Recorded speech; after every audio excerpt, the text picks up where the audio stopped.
Oui, oui, braves gens.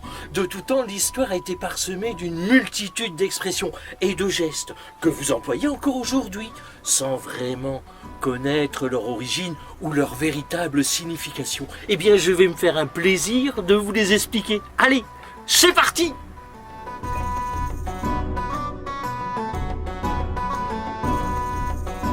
Aujourd'hui, nous allons voir une expression qui est bien connue des parents, et c'est « jeu de main, jeu de vilain ».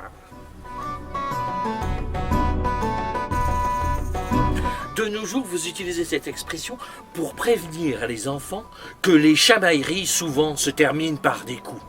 Par exemple, « Firmin, Romain, cessez de vous chamailler. Attention, jeu de main, jeu de vilain ». Mais de où vient cette expression ?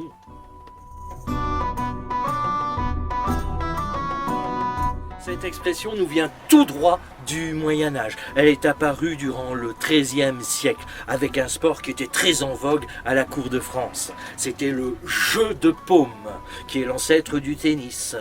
Ce sport était pratiqué surtout par des riches, des nantis, des bourgeois, les seigneurs, les princes. Ils pratiquaient ce sport avec une raquette qui coûtait très très cher à la fabrication. Mais le paysan, lui aussi il avait envie de jouer au jeu de paume. Mais le pauvre il pouvait pas s'acheter la raquette, alors il jouait avec la paume de la main. Et un paysan à l'époque ça s'appelait un vilain. Jeu de main, jeu de vilain, voilà d'où ça vient.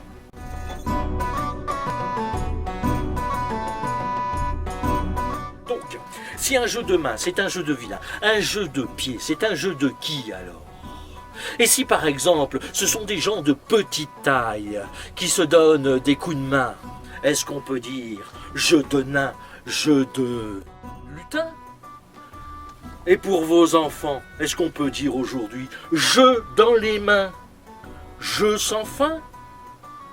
Allez, au revoir et à bientôt. Au revoir. Au revoir.